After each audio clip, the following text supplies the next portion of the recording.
The air in Ganymede Station's detention sector tasted like recycled anxiety and ozone. David Reeves stood outside the transparent aluminum cell, watching his breath fog slightly in the temperature-controlled corridor, and wondered which bureaucratic nightmare had decided a civilian linguist belonged anywhere near humanity's first alien prisoner of war. Through the crystalline barrier, she sat perfectly still, too still, the kind of stillness that made David's hindbrain scream that he was looking at a predator conserving energy between kills. Kaira. That's what the military brass had called her, though whether it was a name or a rank remained unclear. She was tall, taller than any woman David had ever seen, with shoulders that suggested she could bend steel for meditation. But it was the ears that marked her as other, long, tapered things that swept back from her skull like living blades, twitching occasionally at sounds David couldn't perceive. "You're the translator." A guard's voice crackled through his comm implant. "Linguist," David corrected automatically, then regretted his pedantry. Everyone was jumpy. The war had been going poorly until they'd captured her 3 weeks ago. He stepped through the security field, feeling it crawl across his skin like cold honey. Kaira's eyes, too violet to be human, fixed on him with an intensity that made him forget his prepared introduction. "So," David said, his mouth operating independently of his brain, "do you come here often?" The translator algorithm in his datapad hiccuped, rendering his nervous joke into something that made Kaira's head tilt sharply. Her expression shifted through confusion, suspicion, then landed on something that might have been amusement. "Your device speaks poorly," she said. Her voice was lower than he expected, with harmonics that suggested her vocal cords had a different architecture than his. It asked if I engage in recreational mating rituals with furniture. David felt his face burn. "That's not what I meant." "I assumed." She leaned forward slightly, and David forced himself not to step back. "You're afraid, but you hide it with broken language, curious." "Professional hazard," David managed. "I talk too much when I'm nervous, which is often. I once gave a 20-minute lecture on Proto-Indo-European verb conjugation to a vending machine because it ate my credits." This time the translator seemed to work. Something shifted in Kaira's expression, not quite a smile but a softening around her eyes. "Why did they send someone who fears?" she asked. "Everyone fears you," David said honestly. "I'm just bad at pretending otherwise." She studied him for a long moment, and David became acutely aware of the guards watching through surveillance feeds, the generals waiting for intelligence, the weight of two civilizations balanced on whatever happened in this sterile box. "You have kind eyes," Kaira said finally. "Velastran warriors would have killed you for that weakness by now." "Lucky for me I'm human then." "Is it?" She settled back against the wall.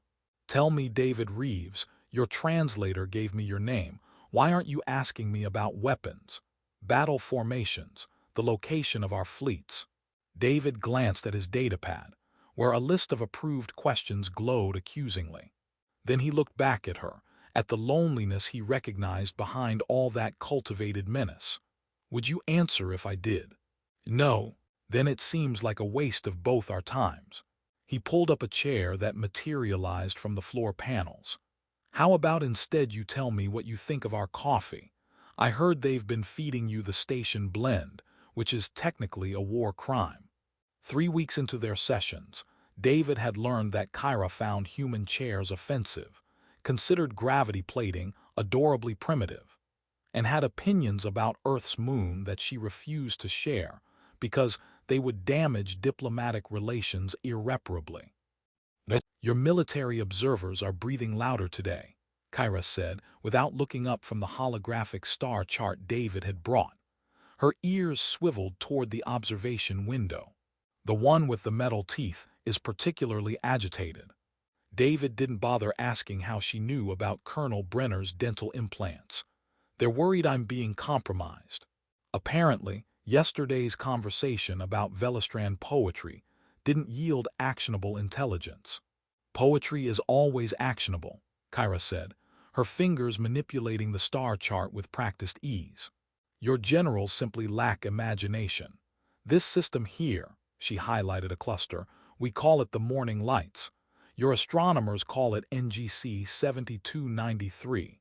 We wrote verses about it for 3 centuries before we learned to navigate there. And found what? Nothing, empty worlds, silent moons. It ruined thousands of poems. She actually smiled. We were very disappointed. David found himself smiling back. So Velastrans are romantics under all that genetic enhancement and neural conditioning. The smile vanished. Kaira's hand stilled over the hologram, and for a moment David thought he'd crossed some invisible line. Then she spoke, quieter than before. We used to be, before the hierarchy decided efficiency mattered more than beauty, before they began optimizing us. Her violet eyes met his. Do you know what they enhance first? Aggression response, pain tolerance, capacity for violence. They save aesthetics for the ruling castes. That sounds practical. Kaira laughed, but it carried no warmth. That's what they told us. A warrior who appreciates sunsets dies during the appreciation. Better to build soldiers who only see targets and tactical advantages. David leaned forward. But you remember the poetry. I wasn't always what I am now. She closed the star chart with a gesture. I had a sister once. Before my first enhancement, she used to say I had gentle hands. Kaira held up her hands, large, scarred, capable of crushing his skull like overripe fruit. She wouldn't recognize these. The observation room's breathing had stopped entirely. David imagined the recorders spinning, analysts scribbling, generals leaning forward. He ignored them all. What happened to her? She failed the enhancement trials. Too much empathy. Too many questions about why we were fighting. Kaira's voice stayed level, but her ears flattened against her skull. They don't terminate the failures. They reassign them to labor colonies. I haven't seen her in 18 cycles. David felt something crack in his chest. Kaira, Don't, she stood abruptly. Your pity is worse than your fear. At least fear is honest. It's not pity, David said, standing too. It's just, have you ever considered that maybe you're not broken? That maybe your whole civilization is? Kaira stared at him, and for 3 heartbeats David was certain he'd made a fatal mistake. Then she laughed, really laughed, a sound like crystal breaking. Do you say such things to all your prisoners of war, or am I special? You're definitely special. My last assignment was translating procurement contracts for the commissary. Much less likely to result in my death. The day is young, Kaira said, but she was almost smiling again. The solar flare hit Ganymede Station at 3:47 hours, and David discovered that emergency lockdowns didn't care about scheduled interrogation sessions, or the fact that he was trapped in a cell with someone who could kill him 17 different ways with a spoon. The lights died, backup systems screamed. Then everything went silent except for the hum of emergency phosphorescence painting the walls in sickly green. Well, David said into the darkness, this is cozy. Your containment field is offline. Kaira's voice came from somewhere to his left. I could leave. Could you though? The blast doors are mechanical backups, 30 centimeters of titanium alloy. David tried to sound calmer than he felt. We're both stuck until they restore power. I could break through given time. How much time? A pause, 4 hours, perhaps 5. Power should be back in 2. So we wait, or you give yourself a headache punching metal. Your choice. He heard movement, then felt Kaira settle against the wall near him. Not threatening close, but closer than she'd ever been. In the phosphorescent glow, her ears caught the light like polished obsidian. You're not concerned I might harm you without witnesses. You've had dozens of opportunities, David said. Besides, if you wanted me dead, I'd already be dead. Probably wouldn't have even seen it coming. True. She sounded almost pleased. You're more perceptive than your military leaders. Low bar. Colonel Brenner thinks flannel is tactical wear. Kaira made a sound that might have been a snort. The silence stretched, but it felt different now. Comfortable almost. Can I ask you something? David said finally. Earlier you mentioned your sister. You said she had too much empathy, too many questions. What questions? The same ones I've been asking you. Kaira shifted. Why do humans treat their females so differently? Your soldiers, I've observed them. The males compete with each other, test strength, establish dominance, but they don't expect their females to be soft, submissive, decorative. David blinked. Is that what you think we want? Isn't it? Your kindness toward me, it's because I'm defective, yes. Too strong, too aggressive. You pity what I am because it violates your expectations of how a female should be. Kaira, David stopped, trying to organize his thoughts. Okay, humanity definitely has a complicated history with gender and power. We've done terrible things, built entire societies on oppression, but we're learning. Slowly. Messily. The idea that strength is masculine and gentleness is feminine, we're working to dismantle that. You're lying. I'm really not. Look, I find you impressive precisely because you're strong, not in spite of it. The fact that you can tear through bulkheads and also quote poetry about empty star systems, that's incredible. You're not defective. You're just complete. He felt her staring at him through the darkness. Complete. Yeah. Like you contain multitudes.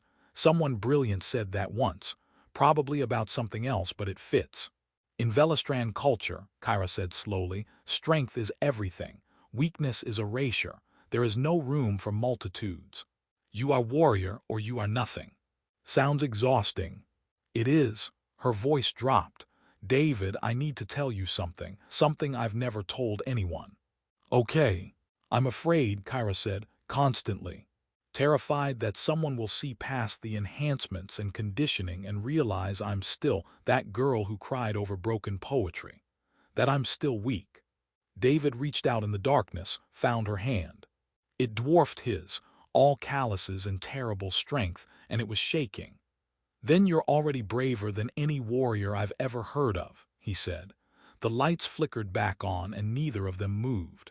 The negotiation chamber overlooked Jupiter's turbulent storms, and David thought it was appropriately dramatic for what might be humanity's last chance at peace. Kaira stood beside the Velastran delegation, no longer a prisoner but something unprecedented, a bridge between worlds that had only known war. Commander Thresh, pure Velastran military doctrine in bio-sculpted flesh, glared at her with undisguised contempt. You've grown soft, Kaira, contaminated by human weakness. Look at you serving them tea, discussing culture like some pleasure-cast ornament. I'm discussing survival, Kaira said evenly. Ours and theirs. Something you're too enhancement blind to recognize. We don't need peace, we need victory. We needed understanding. Kaira stepped forward, and David noticed she moved differently now, still dangerous, but without the constant coiled tension of something expecting attack. You know what humans value, Commander? Questions, curiosity, the ability to change when presented with new information. We called that weakness. We were wrong. Thresh's hand moved toward his weapon. 3 security fields activated simultaneously. See, Kaira gestured at the barriers.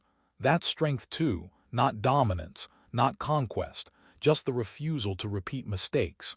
She turned to address the full assembly, human and Velastran alike. I was engineered to be the perfect weapon. Emotions suppressed, empathy removed, everything optimized for killing. And I was miserable, hollow. You know what filled that hollowness? A human who asked what I wanted instead of what I could destroy. David felt dozens of eyes shift to him. He gave an awkward wave. I mostly just brought her terrible coffee and discussed verb conjugations. You saw me, Kaira said quietly. Not a weapon, not a threat, just me. All the contradictory, messy parts your culture told you couldn't coexist.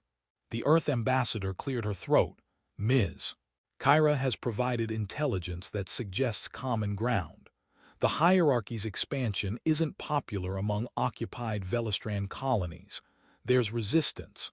People who remember the poetry. Traitors, Thresh spat. Survivors, Kaira corrected. And I'm done pretending strength means never admitting you're wrong. I was wrong about humans, wrong about myself, wrong about what mattered. She looked at Thresh. How much of yourself did they cut away to make you perfect, Commander? What did you lose that you don't even remember losing? Something flickered across Thresh's face. Pain, maybe. Recognition. The negotiations stretched through the afternoon. David watched Kaira navigate between cultures with growing confidence, translating not just words but entire worldviews. She'd found her purpose, not as weapon or prisoner, but as someone who'd lived in both worlds and refused to let either define her completely. During a recess, they stood at the observation window. Earth hung below, blue and complicated. So, David said, assuming we don't all kill each other, what's next for you? I've been offered an ambassadorship, cultural liaison. It means staying here, working between our peoples. Kaira glanced at him. Your coffee is still terrible. I know it's a gift. David, she touched his shoulder, gentle despite those dangerous hands. Thank you. For asking the question that saved me. Which question? All of them, every single one. She smiled, really smiled, and David saw the girl who'd loved poetry shining through the warrior's frame. Humans don't want strong warrior women, I asked you once. You never answered. That's because it was the wrong question, David said. We don't want categories, we want people. Complicated, contradictory, impossibly real people who can be strong and vulnerable and everything between. Kaira looked at Earth, at Velastra's distant star, at the vast darkness between. Then maybe, she said, we can build something better than either of us managed alone.